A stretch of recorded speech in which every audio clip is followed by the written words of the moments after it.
we have our final speaker before lunch, Dima Baranetskyi.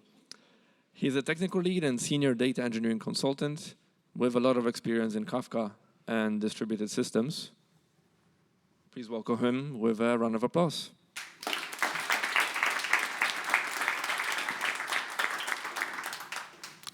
Hi, everyone, and thank you for the nice intro. Well, it's always challenging when somebody says you have a lot of experience in Kafka, which I hardly believe somebody can achieve a lot of experience in this area, but OK. And I would like to start from why I have decided to talk about this, because it's quite ambitious to talk about Kafka within 13 minutes. Right? A lot of became already quite easy compared to what it was in the past. And nowadays, with managed services and with Kubernetes operators, Kafka is more friendly than it was. But what remains the same, that some internals are kind of boring. I contradict in the title, but very important and sometimes can save you a lot of time and mitigate some production issues. I don't have a goal to tell everything about Kafka within half an hour, but I would feel quite satisfied if it will create some curiosity or even more to look inside the Kafka and explore it a bit more. There's a lot to say about these topics, and the slides a bit overloaded sometimes, so you may choose just to read from the slides or listen to me. Well, it still will not cover everything. And yeah, I had to choose some topics out of probably dozens interesting topics about Kafka, and I went to topics about how Kafka handles the data storage, how Kafka promises to deliver the data, and how Kafka coordinates actual consumption of the data. As I said, there's much more to say about this, but I found these topics that sometimes, or not sometimes, over-configuring or over-engineering these areas may lead to something very unexpected. And one of the examples will be at the very end of this session. So without future delay, let's move on to the Kafka storage. It looks a bit chaotic, but actually it's very simple. Everything is just like folders, files. There are no some complex, fancy data structures like B-trees or in-memory data structure or on-disk data structure or some dependencies on hardware. If it's like SSD, we use that, or if it's HDD, we use this. It's just like files and folders. Each partition is a folder, and then inside the folder there is some files. A number of folders depends on the number of partitions. So as we see, the default value for consumer of set topic is 50. That's why we see 50 folders of consumer of sets. And on the small image, you see what is inside of this folder. And actual data is stored in so-called file segment with extension log. And inside of this file is just like a bytes. Every message is a separate row in that log. And it, of course, contains some additional metadata, but nothing more. So index file, it's just a mapping the offsets to these rows, and timestamps are handled separately.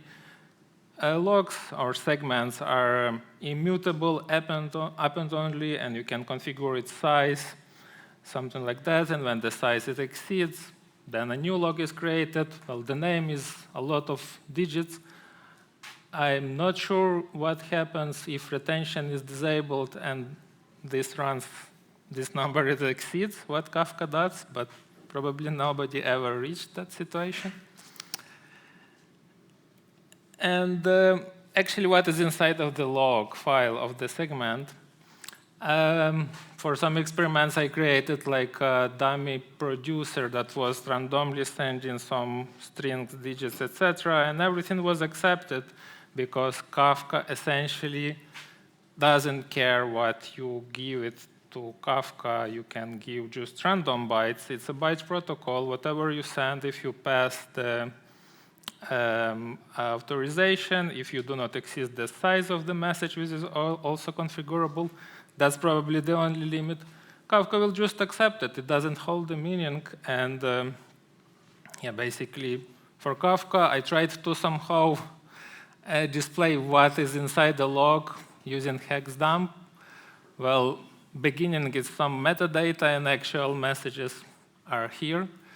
But basically what you see means that you cannot do, Kafka cannot do lookups by the value itself.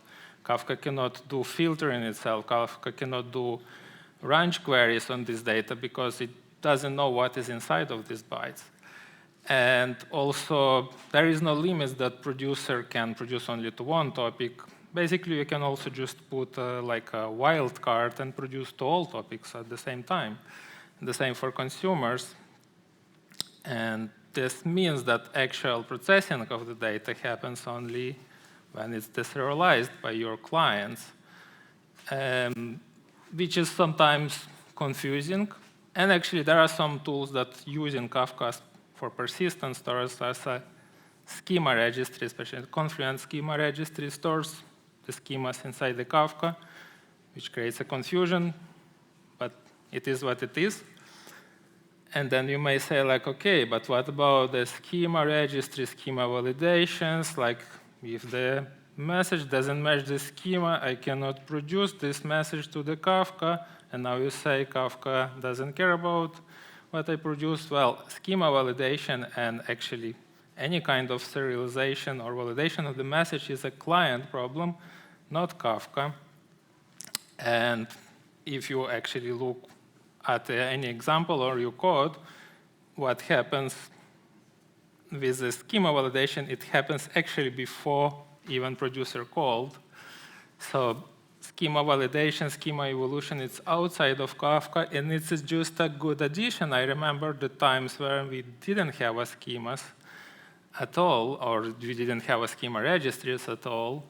Then was a bit more tricky, but more clear that it's client responsible for that. Nowadays, some packages, they encapsulate this behavior so much that it looks like actually Kafka rejects the message, but it's not. It's schema or your client, schema registry or your client rejects the message. It doesn't let to even reach the position where you call the, I forgot to click, when you call the producer. Because producer needs only bytes, so if somehow you create a bytes, producer will create it. So out of curiosity, I looked into Confluent package and found this place, this roughly 20 lines. If you mess up within them, then our schema validation will fail. Well, not will fail, but I made it. It will always will be positive. And that's just a simple place where the validation happens. And as you can see on the path of the file, it's even outside of the core component because Confluent is just a wraparound RD Kafka. This is purely Python implementation of the Auro validation. So imagine somebody accept this pull request, which I accidentally created to the official package. Then we all in troubles. But I did my best to close the pull request. And basically, with that in mind, like where the complexity coming from, like if it's just a file, Kafka doesn't care about anything, like why we consider the system is so complex. Well, it comes because a Kafka is distributed system, and complexity comes when we start replicating this data over especially big clusters, and then we have to agree on the values, and it's all in files, and the files are immutable, and etc., and they are growing, so we need to introduce something that will be keeping the number of this data within some boundaries. As I said, to not reach the situation when the name of the log file is not visible anymore. And there are two features within Kafka, the retention and compaction. The retention is applicable to all, like together with compaction. And important to understand that Kafka, again, doesn't care about you. So retention works even you never consume these messages. So you never consume the messages, but they are applicable for the eligible for the removal. They will be removed. Another confusion sometimes comes that both these processes are called automatic processes. So you think like since it's automatic, it must be instant, immediately happening. So if I said, well, the default value of retention on this configuration is 7 days, you think like 7 days passed, this data is gone. Or like for compaction, as soon as you publish the new value for the key, the old key is gone, something like that. But this is not true because actually retention and especially compaction is quite heavy processes, and Kafka tries to do them only when it's really needed, meaning at any given point of time, you cannot say that the data is already retained or compacted. Normally, it's not. And if you look at some configuration on the list on the broker level, there is cleanable ratio, which is 0.5, means it will be retained only if at least 50% of the segments are eligible for retention. So if only some of them, that nothing gonna happen. Even stricter requirement is segment must be not active anymore. And the active segment is the one that is accepting the data now. So active segment cannot be ever retained or compacted. So if you imagine the situation that you enabled like your retention period is 1 day, and the segment size is 1 terabyte or 1 gigabyte, or 2 days, because the segment size, new creation of new segment can be also time configurable. But your topic is not intensive, meaning it doesn't grow that fast, it doesn't reach 1 gigabyte, new segment is not created, meaning retention will be ignored until a new segment is created. Both retention and compaction can be disabled. Well, in that case, data stays forever. Compacted topics actually can be still created, but they behave quite differently. Well, the data is not changed. And what is also important to know that for compacted topics, when we want to delete the data, we send so-called like delete flag, timestamp, empty value. That feature has its own retention. So if you expect the data to be deleted immediately from Kafka, it's not true. It will take, by default, 24 hours. But some clients, for example, like Kafka streams or 2 clients that were mentioned in previous speech, Apache Flink and Apache Spark, they're smart enough to work with compacted topics in the way that they understand this value is deleted already. But the conclusion out of this that, yeah, do not expect the data is deleted immediately or compacted immediately. The data is still there, and if your client is not smart enough, you have to do it manually. Well, let's move on to the delivery guarantees. And on the left side, I put some of the configuration that responsible for the delivery guarantees, and Kafka supports 3 delivery guarantees at the most once, at least once, which is default, and exactly once. And even before describing each, you could say like, hey, exactly once is what we exactly want. Why we do even have more, right? Like, why to bother about this? Well, nothing comes for free. And sometimes the performance of the application is more important than missing some data. Imagine some sensor that sends something every millisecond, and you want to get all of this data, and the average will be okay if you miss few messages. Then at most once is what you need, right? Or you can make your consumer is a bit more stricter and then relax a producer and broker, so they are highly performant and they may be duplicating some messages, but your consumer is strict enough to deduplicate. Depends on your situation. But exactly once, it's very complex setup, and from my experience, sometimes the effort to establish this is not worth of outcome of maintenance this application. Because it involves the configuration on all the parts, the producer, the cluster, and the consumer, and it's still not that strong as you may think, it's still fragile. And I will develop this topic through the remaining slides. So the first step in achieving the exactly ones is introducing the idempotent producers, which are default since Kafka 3.0, and they require acknowledgement from all the brokers that involved into replication. There are some weaker setups where you can just put max inflate one message that would work similarly, but it's not desirable. And what is important to say about behavior of such producer that it mitigates the situation when the underlying library tries to retry the failed request when the message actually was accepted and acknowledged by all the brokers, but the acknowledgement, for example, lost during the network issues or something like that.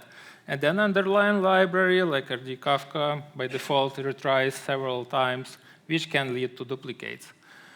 Idempotent producer, in that case, even if it retries, when the broker receives this message which has a unique sequence ID, says like, hey, I already received this and acknowledged, I acknowledge it again without even throwing any errors, etc. So producer doesn't feel any difference. It looks like it went normally this time, but it happens actually only one message.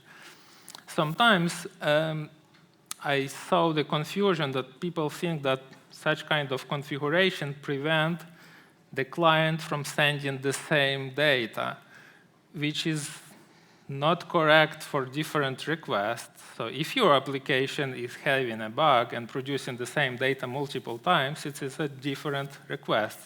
It will go through, and this not gonna save. This setup is not gonna save you from the application bugs. Basically, for older setups, you have to enable idempotence, but for new, if you want to put more messages per fly at more than 5, it's not going to work as well, because in most cases, Kafka cannot promise the ordering and all other guarantees, so that's a limitation. I think it's even silently disable the idempotence without even telling you that's not going to work. Maybe warning or something like that. But it is what it is. And the last step in this setup that would lead to exactly once is the transactions. But we have to understand that in such setup, transactions do not work as we see them in relational databases, where everything inside of one application, which is database. Here we have a producers, which can be another very complex distributed system. Then we have Kafka cluster, and then we have a consumers that can belong to another very complex system. And then we have to connect it together somehow and make a transaction, which means everything has to be properly configured and maintained. And the weakest part in this chain is the consumer. I will explain why later. But basically, the strongest part is producer, because the transactions guarantees that this message or group of messages produced to one or multiple topics will only happen once, and these messages can be hidden from the consumers with proper configuration. So until they are committed, producer may not see them. on consumer side, if you want to see these properly handled messages, we have to set the isolation level to read only committed. So for the messages that go through transaction, the consumer will be receiving only these that are read committed. We can also set read uncommitted, then well, everything will arrive to consumer, but in this case it will not be exactly once, because if transaction will be rejected, well, consumer already consumed it. Also, normal messages go as they go, so consumer is not limited. If you enable transaction, it doesn't mean now you only consume transactions. You still can consume everything else. Why the consumer is the weakest part? Because even this doesn't guarantee that the bugs on the consumer side will not reprocess messages. If somehow you reset the offset, then you reprocess the messages, which may lead to the duplications. Also in Kafka world, when we process a stream of events, we normally we have some side effects. We never just observe the stream. It's normally something is written somewhere else, or we send an email, or something is happening. And basically, if the transaction is rejected or something like that, it's not undoable, right? If we talk about transactions in relational databases, there's normally no side effects, nothing to undo. But if you consume the message, you set read uncommitted, for example. At consumer side, you consume it, send email, but the producer rejected transaction. That email is gone. You cannot undo it. As you can see, this gives very complex setup, and the throughput of that system is probably the smallest compared to all other configurations. And the maintenance, especially of consumers, is really high. What you can do to utilize it better is actually use one of the clients that I mentioned before, like Kafka Streams, Apache Flink, Apache Spark. They all have very strong setups for working with transactional and exactly once delivery, especially Kafka Streams, which is native client. But if you want to build the consumers yourself, that's a challenge. And the last part of the speech is actually how Kafka coordinates this consumption. And a bit of theory. So basically, in the past, Zookeeper was handling all the coordination of the consumers, and there can be multiple consumers belonging to one consumer group then they share the load, and technically, you can have more consumers than partitions, but it doesn't make any sense. So if you want the highest performance, highest throughput, you should have the same number of consumers as partitions per topic. But it can be less. It depends. So after Zookeeper is slowly starting being discontinued, one of the brokers is now coordinator of the consumer group, and one of the consumers is group leader. And basically, the group leader, according to the configuration of consumers, proposes the assignment strategy. So there are, and then consumer does it. There are three options for assignment strategies. And again, there is one that looks like perfect, but we have two more for the same reasons, that the cooperative sticky that has a minimal moments and prevents the consumer application from stopping the consuming is very expensive one. So ranch and round robin, they try to evenly spread the consumption between the partitions. The algorithm is a bit different, but they always disruptive. So if there is rebalancing happening, one of the consumers joins or one of the consumers leaves, and if they use ranch or round robin, rebalance happening all the time because the coordinator tries to make it again fair consumption. Cooperative sticky, on the other hand, that tries to keep the partitions that are assigned to the existing consumers, and then slowly starting few rounds of rebalancing. And that comes with a high resource consumptions, especially for the first assignment, whereas there is no history of assignment. Or imagine the situation where a lot of consumers join. Let's say you double the consumption. Then it may take several rounds. Of course, the application continues consuming, but it's like the log is still growing, and the resources the cluster consumes are very high. So that's why it's not for free. And basically, we are coming to the situation where, as I mentioned, misconfiguration of or over-engineering of something may lead to a very interesting use case. And I have to be honest, I haven't seen this myself, but I heard the stories. So this is like deployment loop hell of the Kafka consumer application, which also has the difficult part that it doesn't happen all the time. So it may happen only under high load, on the cluster side, or some like growing lag. The prerequisites of this, using the rolling update deployment strategy, for example, on Kubernetes, meaning pods are leaving one by one, not all together. And if you use quite tight configs and range or round-robin assignment strategy, each time the pod will be leaving, rebalancing is triggered, new pod is created, rebalancing is triggered again.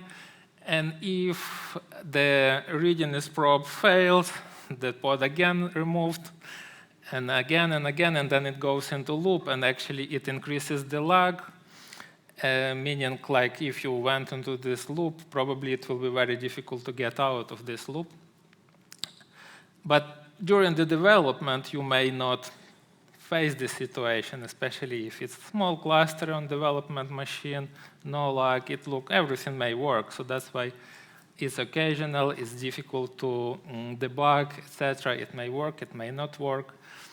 What is the solution? Well, general suggestion, looking back on all the topics I was talking about, there was a lot of configuration. My suggestion sometimes start with defaults. Do not over-engineer it. Because over-engineering of all this configuration may lead to this occasional situation where you don't know what exactly you changed that led to this. Maybe it's something that makes the cluster overloaded, and then your pods do not meet the expectation of heartbeats. Maybe you put a very aggressive expectations from your consumers or something like that. So in most of the cases, start with default values. In this particular case, probably green-blue deployment would work better if you just like kill all the pods, add one, rebalances happens once. Or for example, using sticky assignment, then if you cannot afford no consumption at all, then something will be happening, and slowly the system will start, right? But that's something to keep in mind. All the default values are default for a reason. So maybe sometimes do not over-engineer, do not come up with very complex setups, and then it will be working as you expect. And basically, that's the end of my speech. I hope it was inspiring, and at least some of you will dig deeper into Kafka. And yeah, I open to questions.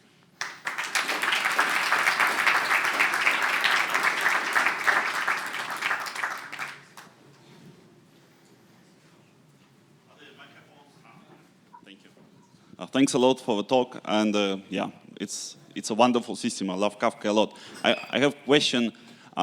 Do we have alternatives? I mean, Kafka is quite old, at least like 10 years, right? And do we have something new which comparable in terms of scalability, throughput, and functionality? Yeah, we have simpler solution, we have more complex solution, we have alternatives. And actually this talk was about Apache Kafka. But you have also Confluent Kafka, you have some flavors like Ivan Kafka. Yeah, there is which are more tuned for specific needs. If you want a simpler solution, there is a Redis streams. If you want more reliable but complex in the management, there is Apache Pulsar.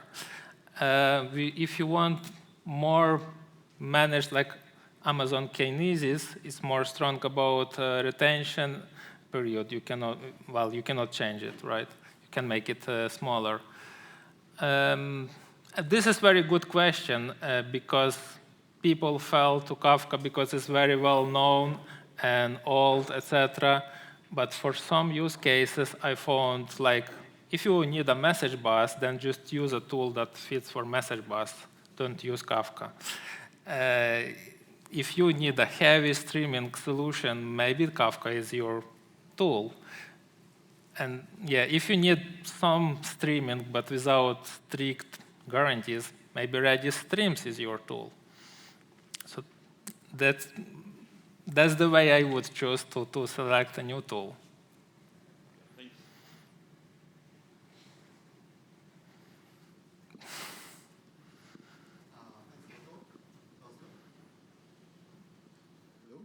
Hello? So thanks for the talk. I wanted to ask about Kubernetes example you mentioned. So there you put as liveness prop checking of polling of or committing of offsets by consumers. So a question, how do you technically do it? As I said, I haven't seen this setup myself, how the guys did it, and I'm not sure I can share more details. But apparently they have this is not the default Kafka client, like Kafka Streams or something like this. This is just like a piece of software, so custom consumers. Most probably they have health endpoint which checks some data is going through the consumer. So indeed, there is no built-in such features. They just over-engineer it. Yeah, clear. Thanks.